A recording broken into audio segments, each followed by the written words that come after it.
బాధ అనిపిస్తుంది. వ్యతిరేకత కాదు, కొద్దిగా అసంతృప్తి. కేంద్ర ప్రభుత్వం మీద బీజేపీ మీద అసంతృప్తి ఉంది. అసంతృప్తి చాలు ఓట్లు వేయకుండా నెగిటివిటీ పెంచుకోవడానికి. సో దీన్ని ఎలా ఓవర్కమ్ చేస్తారు? ముఖ్యంగా మన మిత్రులను బట్టి మనల్ని అంచనా వేస్తారండి. మన శత్రువుని బట్టి మన కెపాసిటీని అంచనా వేస్తారు. అంటే మన మిత్రులను బట్టి మన క్యారెక్టర్ని అంచనా వేస్తారు. సో ఇక్కడ మిత్ర బృందం ఎవరైతే ఉన్నారో దాని వల్ల రాష్ట్ర ప్రజలందరూ బాధింపబడ్డారు. ఈ 4.5 ఏళ్ల నుంచే కాదండి, చంద్రబాబు గారి టైం నుంచి కూడా ఆంధ్రాకి స్పెషల్ స్టేటస్ ఇచ్చింది లేదు.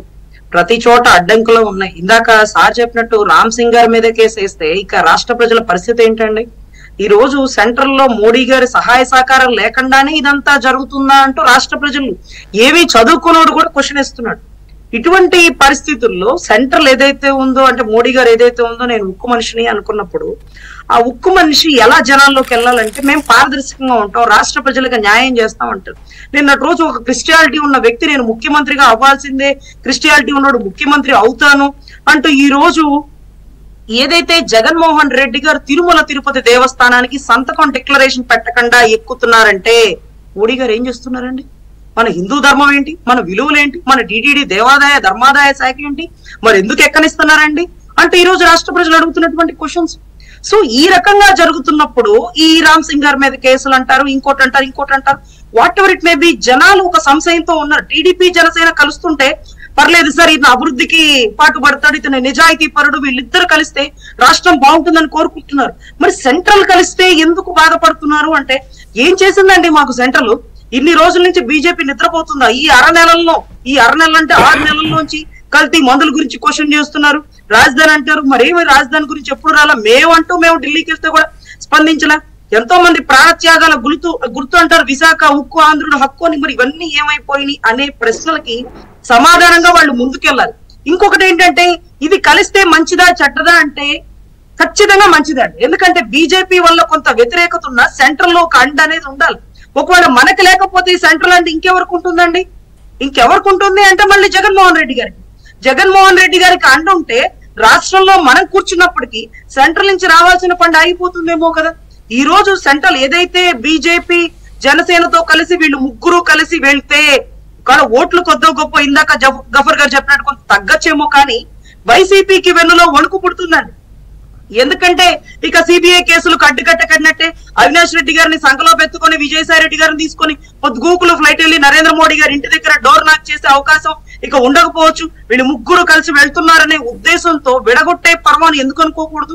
సెంట్రల్ లో ఉంటే కాంగ్రెస్ ఉండాలి, లేకపోతే బీజేపీ ఉండాలి, నేషనల్ పార్టీలు ఆ రెండే. ఇప్పుడు ఉన్నదైతే బీజేపీ అండా దండా లేకుండా సెంట్రల్ నుంచి రాష్ట్రానికి ఫండ్ ఏమొస్తుంది, స్పెషల్ స్టేటస్ ఏమొస్తుంది? ఇప్పుడు నేను చెప్పినవన్నీ జరగాలంటే కొద్దో గొప్ప సెంట్రల్ సంఘీభావం అనేది ఉండాలి. కేసీఆర్ గారు ఓడిపోవడానికి కూడా కారణం కదే.